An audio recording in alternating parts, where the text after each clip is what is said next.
नमस्कार दोस्तों। मैं आपका भाई ऋषभ साहू आपको एमजी क्लासेस के माध्यम से 2026 में एमपी बोर्ड में इकोनॉमिक्स सब्जेक्ट का जो पेपर आया हुआ है उसके सॉल्यूशन बता रहा हूँ। ठीक है। और लगभग जो पढ़ाया है वही पेपर में आया हुआ है। तो आप इसको इस प्रकार समझिए कि 100 में से 90 से 95% पेपर हमारे यहाँ से ही आया हुआ है। जो हमारी पीडीएफ हैं, नोट्स हैं, सब कुछ वहीं से आया हुआ है। ठीक है। और इतना इतना अच्छा कोई नहीं है कि 100 में 100% आता है, तो 90 से 95% एक अच्छी मात्रा मानी जाती है। तो हम शुरू करते हैं इकोनॉमिक्स के पेपर के सॉल्यूशन, जिसमें आज मैं आपको ऑब्जेक्ट और कुछ जो एक या दो न्यूमेरिकल्स आए हुए हैं उनको उनके जो आंसर्स है वो मैं आपको बताना चाहता हूँ। ठीक है।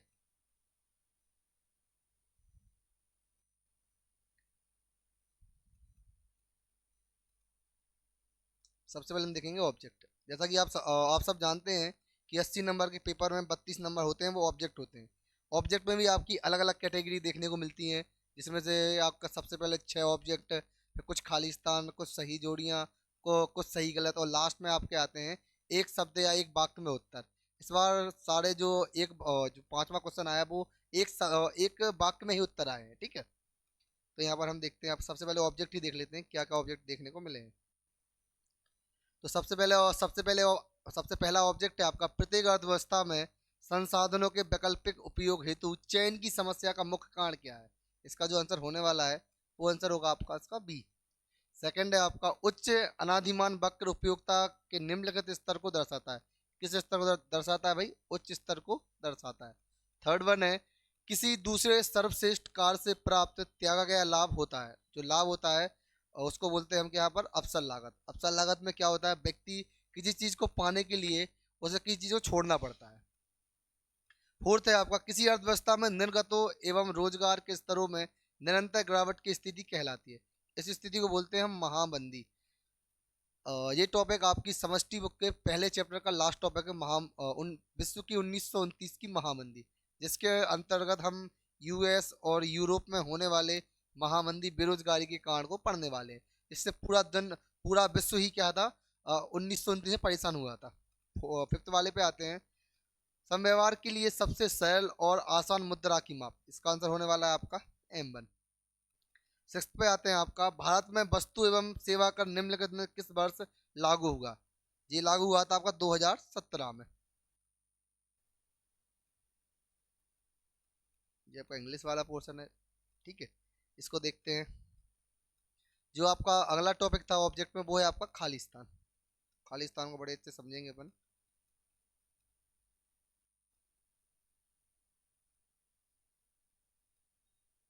चलिए, सबसे पहले आते हैं यहाँ पर आपका, निम्न वस्तुओं के लिए मांग वक्र का शिफ्ट किस ओर शिफ्ट हो जाता है। इसका आंसर होने वाला है आपका बाएं ओर शिफ्ट हो जाता है। सेकंड है, फर्म का लाभ आगम तथा खालिस्तान के बीच का अंतर होता है। इसको बोलेंगे कुल लागत। यहाँ पर आपका होने इसका जो आंसर होने वाला है उसको बोलेंगे कुल लागत। थर्ड है आपका, खालिस्तान बाजार में फर्मों का स्वतंत्र प्रवेश एवं बाहरी गमन होता है। तो बाजार के किस रूप में फर्में या कंपनियां आराम से इंटर हो सकती हैं, आराम से एग्जिट हो सकती हैं। तो वो प्रकार है बाजार का पूर्ण प्रतियोगिता।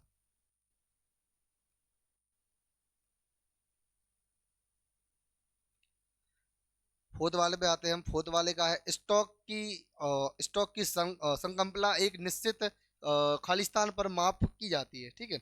इसका होने वाला है समय बिंदु। इसका जो आंसर होने वाला है उसको बोलेंगे हम समय बिंदु। एक एग्जैक्ट टाइम पर ही क्या होता है भाई, स्टॉक के बारे में हम जानकारी निकाल सकते हैं।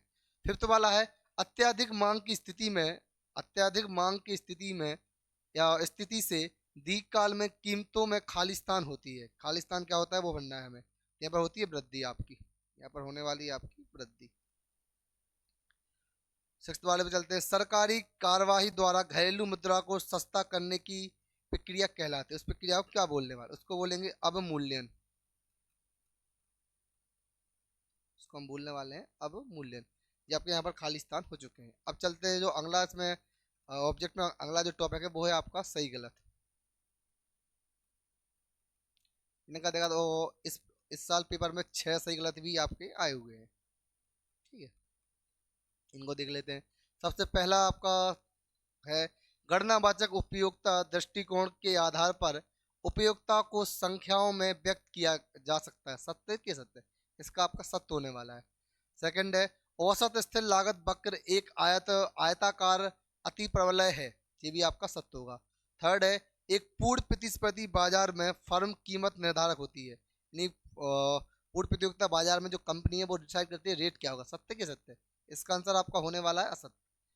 फोर्थ पे आते हैं उद्यम वृत्ति का पारिश्रमिक ब्याज है। एक उद्यमी है तो उसे उद्यमता के बदले में क्या मिलता है, तो वहाँ पर लाभ मिलता है ना कि ब्याज मिलता है, ये भी क्या होने वाला है आपका असत्य होने वाला है। फिफ्थ पांचवा देखते हैं हम मुद्रा के माध्यम के बिना आर्थिक विनिमय को वस्तु विनिमय प्रणाली कहा था। बिल्कुल सत्य भाई, आपने देखा है सबसे पहले आदिवासी टाइम से ही वस्तु विनिमय पद्धति चली आ रही, जब मुद्राएं नहीं हुआ करती थी, लोग सामान के बदले सामान खरीदते थे। सिक्स्थ है आपका ऊंची ब्याज दरें फर्मों को अधिक निवेश की प्रेरणा दे। सत्य के सत्य, इसका होने वाला है आपका असत्य, क्योंकि अगर बाजार में ब्याज दरें ऊंची हो जाएंगी तो लोगों के पास पूंजी की कमी हो जाएगी, लोग पूंजी को जुटा ही नहीं पाएंगे, तो वहां पर फिर मार्केट में निवेश किस प्रकार से होगा। ठीक है, फोर्थ वन पे चलते हैं। फोर्थ है आपकी सही जोड़ी।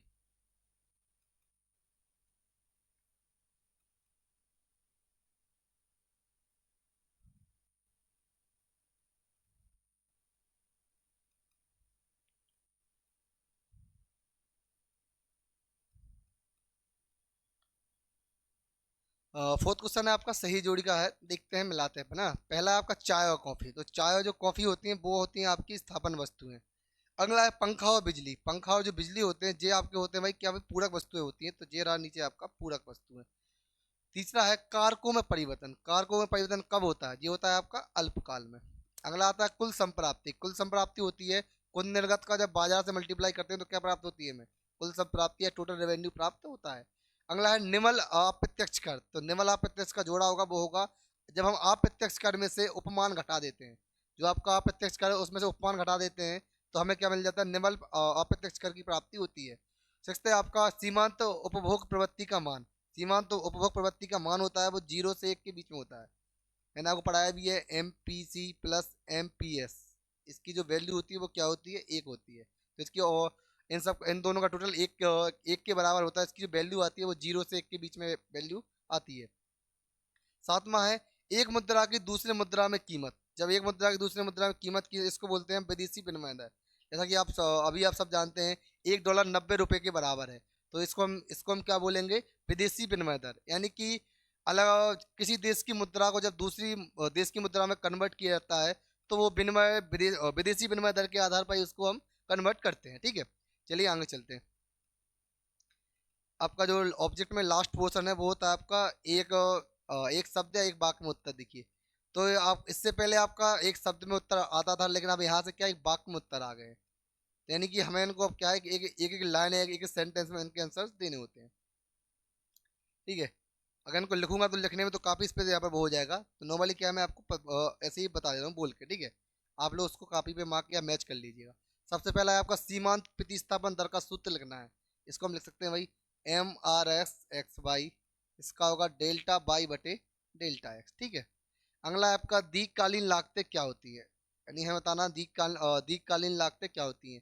दीर्घकालीन लागतों को आप बोल सकते हो जो लंबे समय में जो परिवर्तनशील कारक जो परिवर्तनशील चीज़ें होती हैं या जो लागतें होती हैं उनको क्या बोलते हैं हम दीर्घकालीन लागतें कहते हैं। थर्ड वन है आपका श्रम बाजार में मजदूरी दर का निर्धारण किस प्रकार से होता है।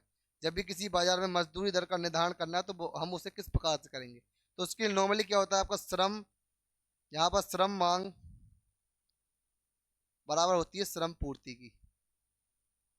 इसको इस प्रकार से बोल सकते हो आप कि श्रम मांग और श्रम पूर्ति जहाँ पर एक दूसरे को काटते हैं तो वहीं पर क्या होता है आपका मजदूरी दर का निर्धारण होता है। अब अगला यहाँ पर जो आपका आने वाला है इसको बोलेंगे हम मुद्रास्फीति। ठीक है, तो मुद्रास्फीति को आप बोल सकते हो, एक बड़ी अच्छी कहानी सुनी होगी, आपके पेरेंट्स आपको सुनाते होंगे कि हमारे ज़माने में 1 रुपये में 1 किलो गेहूँ मिलता था, है ना। फिर धीरे धीरे वो चीज़ बढ़ी, 5 रुपये में 1 किलो गेहूँ मिला। और जो अगर आज के रेट की बात की जाए तो आज का रेट है आपका 1 रुपये, 1 किलो गेहूँ 22 रुपये प्राप्त होता है। तो आप इसी को क्या बोल सकते हैं, मुद्रास्फीति। कि समय के अनुसार क्या है उस चीज़ के कीमत मतलब उसकी मात्रा उतनी ही है बट उसके रेट क्या है आपके बढ़ते जा रहे हैं, इस प्रकार से आप लिखेंगे तो क्या मिल जाएगा आपको, उसको क्या बोलेंगे हम, मुद्रास्फीति बोलने वाले। फिफ्थ वन है आपका, भारत में करेंसी का निर्गमन कार्य करने वाली संस्था का नाम बताइए। यानी भारत में जो करेंसी जारी की जाती है वो किसके माध्यम से की जाती है। तो यहाँ पर दो प्रकार, दो संस्थाएं यहाँ पर क्या है आपकी करेंसी जारी करती है। सबसे पहले आता है आपका 1 रुपए का नोट,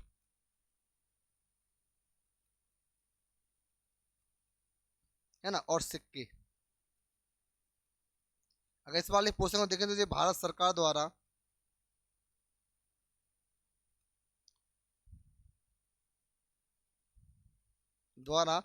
मतलब कि भारत सरकार द्वारा मार्केट में लाया जाता है, ठीक है। बाकी जितने भी आपके नोट हैं, चाहे वो 5 रुपए के नोट हो, 1000 का नोट तो बंद हो चुका है, 500 का हो आपका, ठीक है, 100 का हो, 50 का हो, तो सारे नोट क्या आता है, आरबीआई क्या उनको लॉन्च करती है। इन सबका एक्सेस किसके पास में होता है, आरबीआई पूरा उनको कंट्रोल करती है।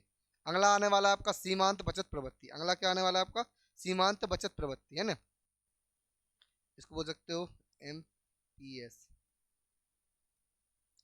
हालांकि आने वाला है आपका एमपीएस आने वाला है, ठीक है। इसकी बात की जाए तो इसको बोल सकते हो आप, आय में होने वाले परिवर्तन के कारण बचत में होने वाले परिवर्तन के अनुपात को सीमांत बचत प्रवृत्ति कहते हैं। और आपका लास्ट है, संतुलित बजट किसे कहते हैं, संतुलित बजट किसे कहते हैं। इसको भी बड़े अच्छे से समझाया हुआ है कि सरकार जितना पैसा प्राप्त करती है, सरकार ने 2025 में ही मान लेते हैं कि 1 लाख करोड़ रुपए उन्होंने सरकार को क्या है कर के तौर पर प्राप्त हुआ, और उन्हीं ने जो उनका खर्चा है वो भी कितना है आपका 1 लाख करोड़ ही है। जितना सरकार प्राप्त करती है कर के माध्यम से उतना ही खर्च हो जाता है ना। दोनों बराबर रहते हैं तो उस टाइम पे क्या होता है, बजट क्या होता है आपका संतुलित होता है। और यह एक मिथ्या है, इसका रियल लाइफ में कोई उपयोग उतना नहीं आता है, क्योंकि सरकार हमेशा घाटे के बजट का निर्माण ही करती है, ठीक है। तो यहाँ पर आपके ऑब्जेक्ट हो चुके हैं, बाकी क्वेश्चन आंसर ने सारे क्वेश्चन आंसर पढ़े पढ़ाए हैं, कुछ भी दो चार को छोड़कर बाकी सब पढ़े पढ़ाए हैं, ठीक है। जैसे कि हम यहाँ पर देख सकते हो, छठवां है मांग का नियम क्या है, मांग की कीमत लोच क्या है, ठीक है। सातवां है उत्पादन के संदर्भ में अल्पकाल क्या है, उत्पादन फलन क्या है, ठीक है। इन सब की डिटेल वीडियो मैं बाद में आपको बना दूंगा, बट इसमें अभी क्या है, दो न्यूमेरिकल्स और आए हुए हैं, तो उन न्यूमेरिकल्स को देख लेते हैं हम, जो कि 4 नंबर में है आपके। तो सबसे पहले लास्ट वाले को देख लेते हैं, ठीक है। अगर मैं 20वें क्वेश्चन की बात करूँ, इसमें आपका एक न्यूमेरिकल्स आया हो जो कि है आपका बाजार मांग। मैंने आपको बताया है, बड़े अच्छे से समझाया मांग के टॉपिक पे, बाजार मांग और व्यक्तिगत मांग क्या होती है। बाजार मांग होती है समस्त व्यक्तियों की मांग को क्या बोलते हैं हम, बाजार मांग बोलते हैं। तो यहाँ पर P1 P2 P3 की वैल्यू निकालना है, कुछ नहीं करना था, इन्हें बस आपस में ऐड करना था। तो इसको आप ऐड करते कितना 20 और कितना 8, इसका आंसर आता 38, इसका 15 20 कितना, इसका आता 40, इसका भाई कितना 15 15 2 17, इसका कितना आता आपका 17 आता। अब जिन लोगों ने ये बंडल वाला किया है तो उसके आंसर्स में आपको डायरेक्ट लिख सकता हूँ, ठीक है। अगर बंडल्स की बात की जाए तो इनके आंसर्स किस प्रकार से होने वाले हैं वो मैं आपको लिख के बता देता हूँ यहाँ पर। जैसे कि इस पहले वाले पोर्शन का आंसर हुआ था 00, इसके न्यू में डायरेक्ट आंसर मैं लिख दूंगा आपको, ठीक है। 00, 01, 02, 03, 04, 10, 11, 12,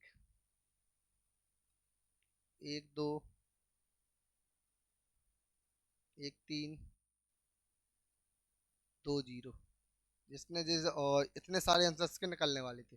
और जो सेकंड पोर्शन है इसमें से बताना है कि अगर व्यक्ति पूरे 80 रुपये खर्च करता तो उसके बंडल कौन कौन से बंडल होते। तो इसके आंसर्स आपके होने वाले हैं 04, इसका आने वाला है 13, और आने वाला है 22, और आने वाला है आपका अगला 31, अगला आने वाला है आपका 40।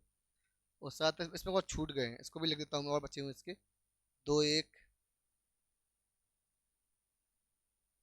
22, 30, 31, 40। तो जो आपके यहाँ पर ऑब्जेक्ट टाइप और न्यूमेरिकल्स थे वो सब हो चुके हैं आपके, ठीक है। बाकी कुछ क्वेश्चंस हैं जो डाउट में रहे हैं।